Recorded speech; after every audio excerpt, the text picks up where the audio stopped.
What's up, everybody? This is Coach Reggie, and we're here with another week of the Next Level Player Awards. And this week, I have two firsts. I have a player from Texas City, and I have a player from Clear Springs, this is my first Clear Springs player this year, and this is my first Texas City player since we've been doing it this whole 5 years. This is I think you're my first Tech City player, if I'm not mistaken. But what I want you guys to do is kind of tell everyone your name, school you attend, and your stats from the last game, and then we'll get started. My name is Sean Carter. I'm a receiver from Clear Springs High School.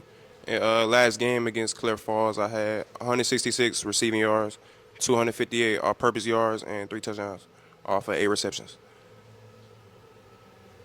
My name is Eric Garrett. I'm an outside linebacker from Texas City High School. I had 8 tackles, 3 sacks, and 6 TFLs. Okay, and who did you guys play this week again? Santa Fe, Santa Fe. Oh, okay. So you have how many sacks you had? 3.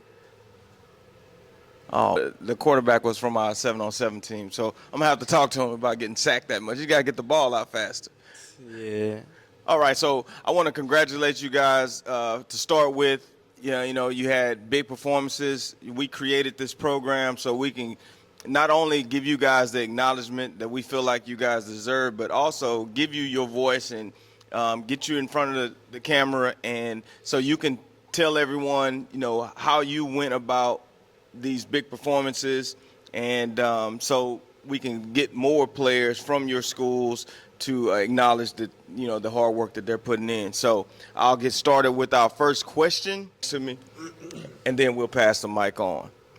What was your mindset going into this game? My mindset going into this game was just to build upon last week's performance. So I had a great performance against Brazowood, so I just want to bring the same energy and the same performance to this game, which was also a tough challenge against Clear Falls. So I just wanted to be the receiver my coach and teammates needed me to be, and just seize all the opportunities I got, on the field, balls thrown to me, and just yards after catch I could get. So just seizing those opportunities and being the best player I could coming into this game was my mindset, and just to succeed overall. All right. My mindset coming into the game, I just wanted to bring as much energy for my team as I could, uplift them, because it was the Santa Fe's homecoming. That's good. Well, I didn't get a chance to see. I haven't been to a Texas City game this year. I normally try to get to you guys' school because that is my, I'm an alumni of Texas City, so I tend to go back there and talk to you guys. I haven't been this year, but I was at your game, and I knew pretty early on after seeing, you returned a punt back, you returned a kick. I mean, not a kick, but a reception. It was probably like a slant or something. You took it to the house. I knew pretty early that you probably was going to be my player of the week because I'd already, the quarterback from Falls and the receiver from Falls, I'd already had them on. After the game, I know that was a tough loss. After the game, how did you feel as far as, you had a big game, but you guys fell a little short? Every loss we're going to have as a team, it's a learning experience, I know. All the film we could just correct going into the next game against a tough opponent too. So, a loss is not the best, but it's just a learning experience at the end of the day. And just build upon that and just game plan for the next week as a team and just, prevail for the next week. Sounds good. All right, so what was the specific moment during the game, you guys were having a good performance or, you were doing well. What spot in the game you felt like, man, this is going to be one of those games for me? Well, at the beginning of the game, I knew it was going to be a receiver battle between, me and Greer from Falls. But I think the most, impactful moment I had in that game was it was 7-21, close going into halftime, and I returned a kickoff, which Falls had all the momentum, so being able to do that would just give our team the push we need to have the momentum going into halftime. So I think that was my most impactful moment on the field. Okay. Yeah, I was about to record because I was getting clips, and I was about to record that kick, and I couldn't get my camera working quick enough, and then you took it. I was like, damn, I just missed it. Yeah. Because I got a lot of false clips. I got you. Yeah. Yeah. How about you? What was that moment that you felt like, okay, I'm having a good game? And I say like after the second half, coach gave us a little talk. We was playing a little timid. They was on the goal line, and I had made a sack. And then I brought the energy, uplifted everybody, got hype with my team, and then we got them off the field after that. So our offense can drive it, score a touchdown. okay, so how is Coach Evans on the sideline? I haven't seen Coach Evans, and I've been knowing him for several years now. But how is he on the sideline? Is he cool, calm? Yeah, for the most part, he's pretty calm. It's some like if it's a misunderstanding with the refs or something happens with the team, he gets loud. He tries to correct it when he can, but for the Okay. most part, he cool. Going into this season, do you guys write your goals down going into the season? Like, how are you with your goals? You can keep the mic. You can keep the mic. As far as setting those goals for yourself going into the season, are you one of those people that kind of lock those goals into your mind, or are you the guy that writes it down? Yeah, I lock them into my mind. Try to stay on top of them when I can. Okay, how about you? Yeah, with goals, it's just I don't necessarily write them down, but I always just keep them on my heart. Just coming this season, I was just trying to put my name on the map, right? I was kind of overshadowed last season by a 3-star we had, so just being able to put my name on the map because I never doubted the abilities I had, putting the work in the off season. So just get my name out there was my main goal for this season. Okay. I can never, I've been doing this for a long time, and I can't understand why you guys don't write goals down.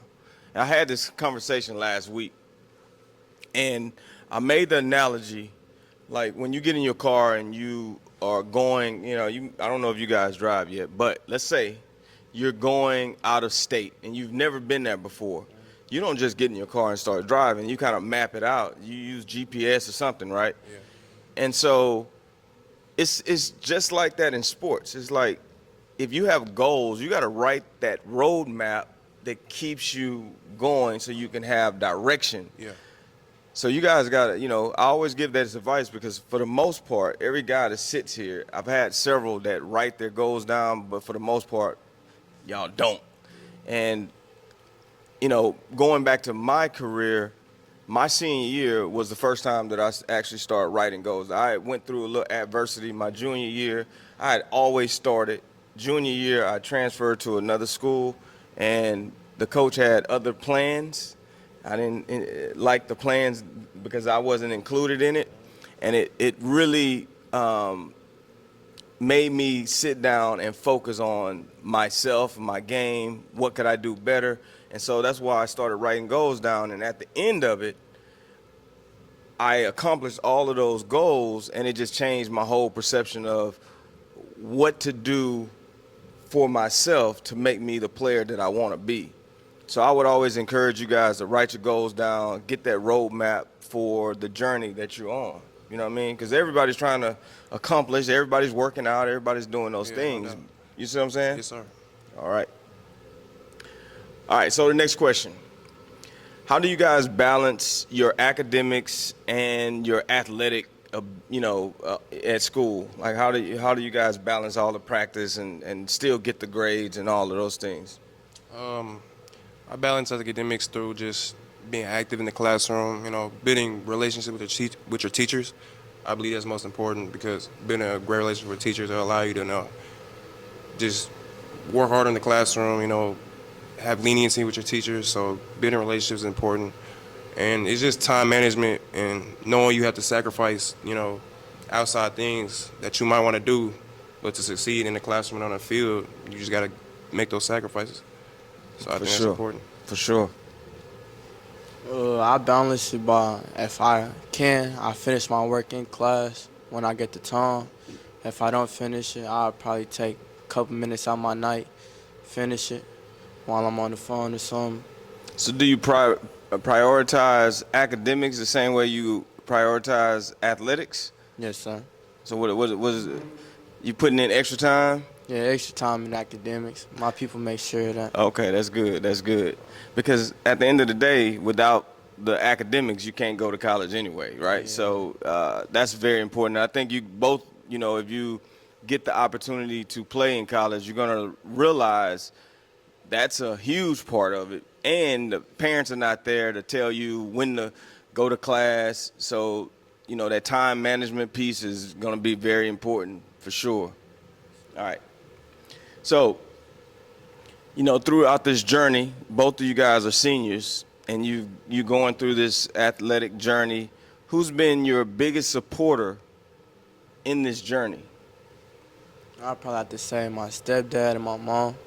Okay. Yeah, always pushing me to be a better man. They don't let me just sit back and take it. They like me to fight for what I got. Okay. So let's say that you sign an NFL contract, you make a couple $1 million. Who you buying something for first? My mom. Your mom? Okay. Yeah. All right. Same question for you. I'd say my biggest supporter, obviously my parents. They're at every game, always supporting me with a smile on their face. And just being able to perform in front of them, it means a lot to me. And I hope it means a lot to them, too. So just being able to put on for them everything they work for to give me this opportunity, just, that's who I work. That's who I do it for. So. Okay. You can only choose one. Who you got? I ain't answering. You got to choose. I can't answer that. You're not answering. Usually it's like the mom all the time. You don't think about the dad. The dad probably was the one pushing you to play football. But that's pretty normal. Pretty normal. All right. So, looking at your game, everybody still has they have a ceiling that they can reach, right? What skill do you still feel like you can work on to be the player that, ultimately you want to be? Like, as a receiver, there's countless things you can always improve and enhance to be better on the field. And I believe, my speed is there. I got the size, but just focusing on getting that, separation between DBs, because at the higher level, you won't get as much separation. So right. Being able to really tap into that and becoming a more nuanced receiver overall, that's, I think, what I need to focus on. Just, top of the route, my breaks, in and out of breaks, accelerating out of breaks, just focus on those techniques will allow me to get the separation I need to beat those DBs at the higher level. So I think those are the skills I need to improve on. All right. How about you? I have to say, taking constructive criticism, that's probably the main thing I have to focus on. Try to get better at So you saying you're not coachable? I am coachable, but at some moments, if I'm too in the game, I might snap a little bit. Okay. You got to be very careful. I mean, I understand it. I understand it as an athlete, as a competitor, the heat of the moment. But you also got to always remember that the people that 9 times out of 10 that are trying to get you to do something, they actually want the best for you. Yes. How many times your mom yelled at you for doing something that was stupid? You knew it was, and we got to always understand that. You know what I'm saying? Like, because high school coaches are not going to be as hard on you as college coaches. College coaches, it's a whole different animal. Like, for real, they're gonna get on you. Their job's on the line. High school coaches, they, 9 times out of 10, they kind of have it set where they can be at a school and leave and go wherever. But college coaches is different. Their livelihoods are on the line, so they're gonna snap. All right, so next question for you guys. Each game, how do you prepare for that game? Are you, what's your preparation before the game? Is it watching film, certain music? What is it before the game that helps you with your preparation? Getting hype with the team, listening to Young Boy. Everybody wants to, okay. I think somebody said that last week. So y'all trying to just really do something. Okay.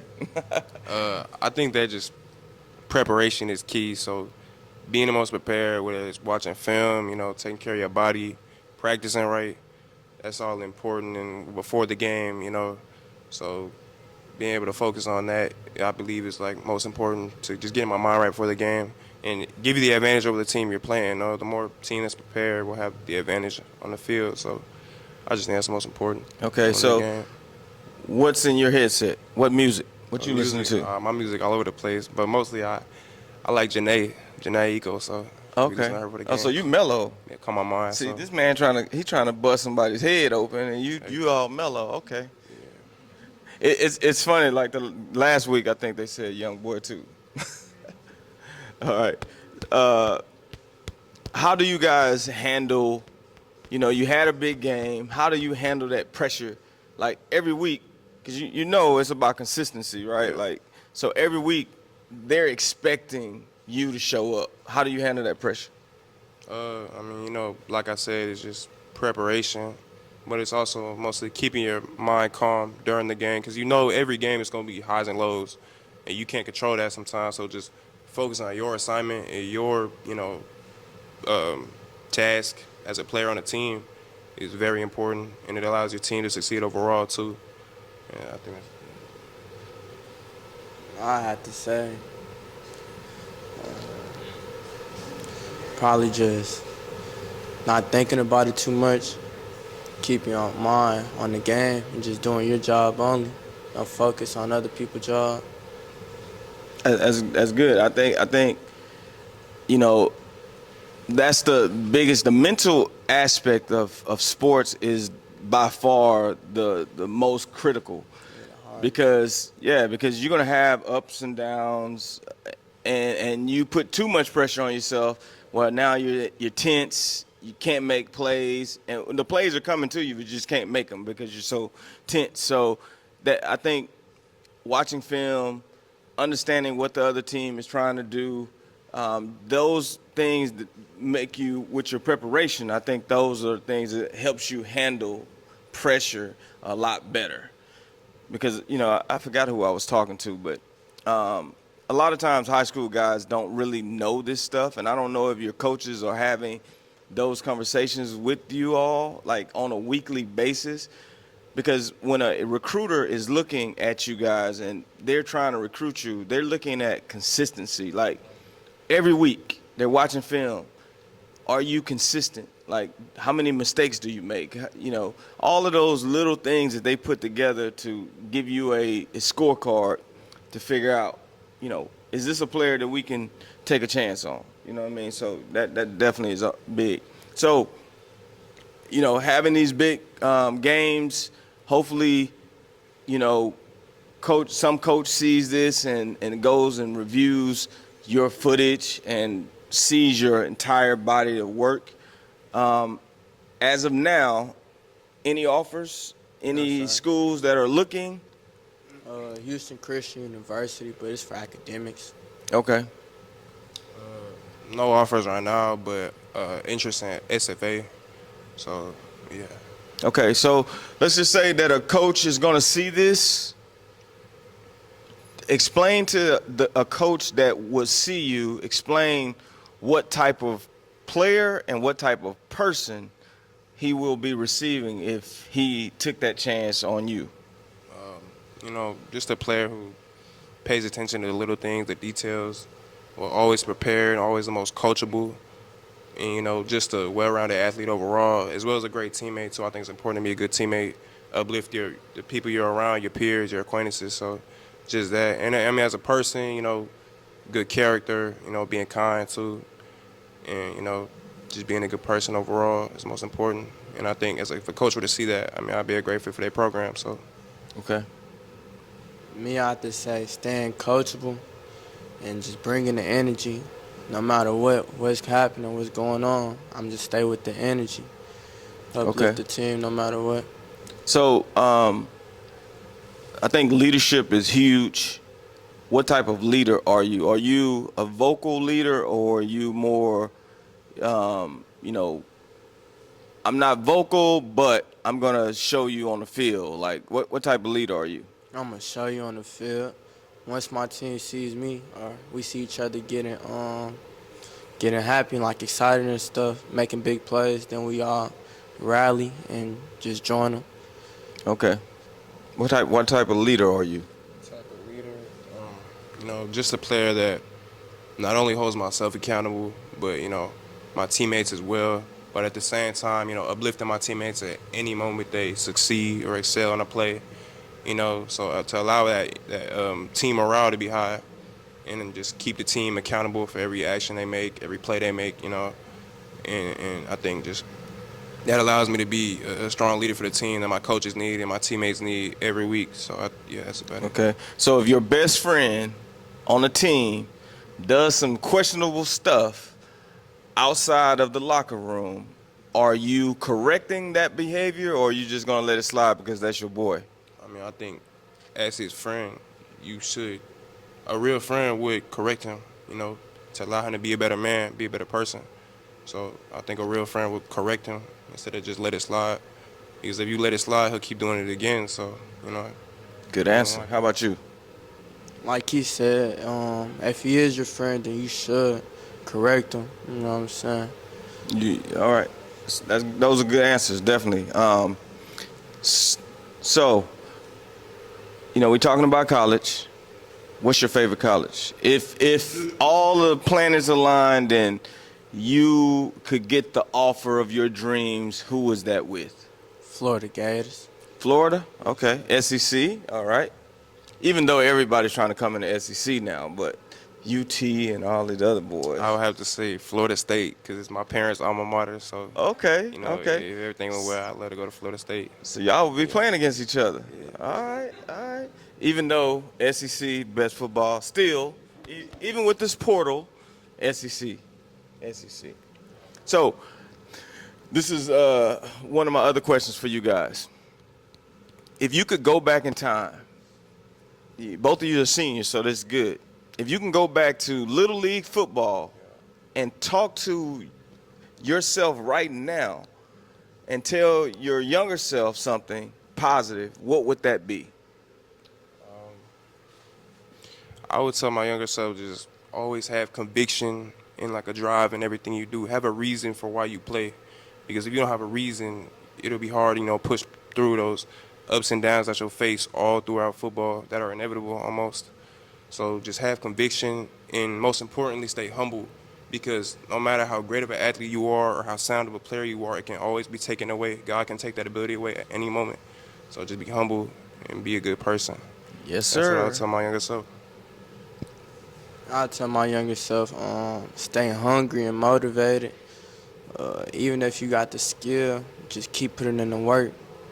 There's other people without skill still putting in work. And if they keep putting in the work, they're going to be better than you one day.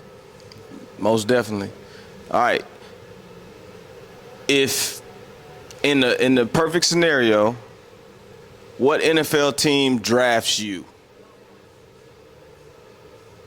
I have to say 49ers. Oh, you like Cali? Okay. Honestly, it don't matter. Opportunities. So. No, but this is a Wherever you go. hypothetical. This is a hypothetical. This is if everything. You would be in a draft, so you can't really choose who you get Nah, drafted to. it's hypothetical. That means if everything aligned, this team is drafting me. We know, once you get there, that's going to be your favorite team. But if you had to choose, who's drafting you? I would say the Cowboys because they like to air the ball out. So Okay. Everybody I'm a airs the deep ball threat out receiver, now. So, I just like to air the ball out. Okay. Well, it's been a lot of guys who, I'm one. Like, at the end of my senior year, I didn't have any offers. And this was Coach Dowling's first year at Texas City, so he made a lot of changes, changed the whole culture. And so back then, do you guys know what a VHS tape is? Yeah. You know what that is? Yeah. So we had to make a tape. And we made a tape, and I sent it off to a school that Coach Dowling knew, the coach there. It was a junior college in San Francisco. And so the coach sees my footage, and he didn't really need another DB. He already had all the DBs, but he watched my film. And he was like, and he saw one play in particular that caught his eye. It was on a extra point play. I was coming off the edge, and the guy bobbles the ball, and he picks the ball up, and he's running, and we're on like the 5-yard line. So the guy's running in about to score, and I chase him down from the backside and keep him from scoring. So that play got me into college. So when he saw that play, he said, we don't need any DBs, but if a kid plays that hard on a special team play, we'll make room for him. And mind you, I was freshman, started varsity in track, started varsity as a sophomore, started varsity in basketball as a sophomore. So I was a pretty good athlete, but just didn't have the opportunity, you know what I mean? So, and why I'm saying that is, don't you guys, get to the point where you stop working because no one's calling right now. All you need is one opportunity. One opportunity. I took that one opportunity at a JUCO. It wasn't even a D3, nothing. It was a JUCO. I took that opportunity and ended up starting 2 years there. Had a lot of personal achievements that got me noticed by a lot of D1 schools, and ultimately chose to go somewhere in the SEC, Kentucky, University of Kentucky, and still had issues my junior year, like I said. And when I wrote those goals down going into my senior year, it changed everything. So I had 1 year to get out in front of scouts, and I did. And so I ended up leading the SEC in tackles, all SEC safety. That's what got me an invitation to the combine. And when I went to the combine, did pretty well, got a lot of private workouts, got drafted to play with the Tampa Bay Buccaneers. And I always say this because sometimes we get down, like no school is looking at me right now, and you get down and you get depressed. Always remember, you need one opportunity, and it does not have to be from a D1. It does not. You still can get there from any. Matter of fact, I got another buddy of mine, went to Tech City, went to JUCO after me, and he played at Florida State, and he played in the NFL from Texas City. And so I always tell you guys that because sometimes, you see your friends getting offers, and you might start feeling a certain way, like I'm better than him or I'm just as good. Just keep doing the work, keep being, resilient, and take advantage of any opportunity that you get. That one opportunity could be all that you need, because you can only go to one college anyway. You know what I mean? But what you can control is how hard you work, taking care of your grades, staying out of trouble, making sure that, you're doing all the things that when a coach sees you and he feels like you are fit for their program, you're ready. All right, so those are my last questions. Do any of you guys have any questions for these guys?